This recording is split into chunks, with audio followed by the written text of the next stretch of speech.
7 মাস হয়ে গেছে, অথচ এই বরিশালে কোনো নেতৃবৃন্দ আইসা আমাদের সাথে 5 মিনিট বসে কথা বলে। তাদের যত কথা তারা আহ্বায়ক বৃন্দর সাথে হোয়াটসঅ্যাপে মেসেঞ্জারে কথা বলে, আমাদের সাথে আমাদের সদস্যদেরকে, আমরা যে মহানগরের সদস্য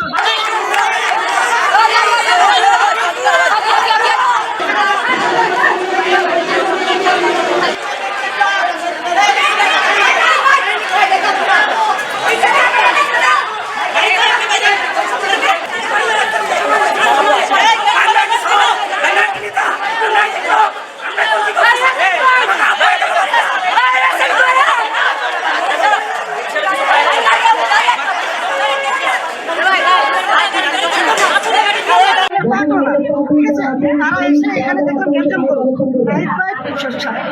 আমাদের নাহিদ ভাই বিপ্লবী, এবং সে বিপ্লবীদের বিষয়টাকে চিন্তা রেখে, বরিশালের বিষয়টাকে চিন্তা রেখে সে পুনরায় আমাদের সাথে বসছে এবং বিষয়টিকে অবজারভেশন করতেছে। ঠিক আছে, আসলে গ্যাঞ্জামটা যে কি নিয়ে শুরু হয়েছে, আমরা তো সবাই নাহিদ ভাইকে নিয়ে কেন্দ্র নিয়েই তো আমরা ছিলাম, কিন্তু কি নিয়ে যে ঘটনা ঘটে বহিরাগত কিছু পোলাপান, অবশ্যই ষড়যন্ত্র, অবশ্যই ষড়যন্ত্র হয়েছে। আমরা সাসপেক্ট করতেছি আমাদের দলের বাহির থেকে হয়তো কোনো একটা নির্দিষ্ট গ্রুপ এই কাজটা করছে উস্কানি দিয়ে।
আমরা কেন আজকে এই জায়গায় সেরকমের করবো?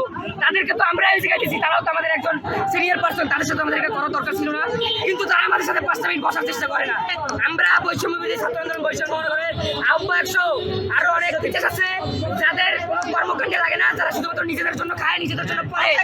তাদের নাম বৈষম্যবিরোধী ছাত্র আন্দোলন বরিশাল মহানগরের আহ্বায়ক শহীদুল ইসলাম সাহেব, বরিশাল মহানগরের বরিশাল জেলার সদস্য সচিব ওয়াহিদুর রহমান, এছাড়া আরো কিছু লোক আছে যাদের পদত্যাগ আমরা খুব শীঘ্রই চাচ্ছি।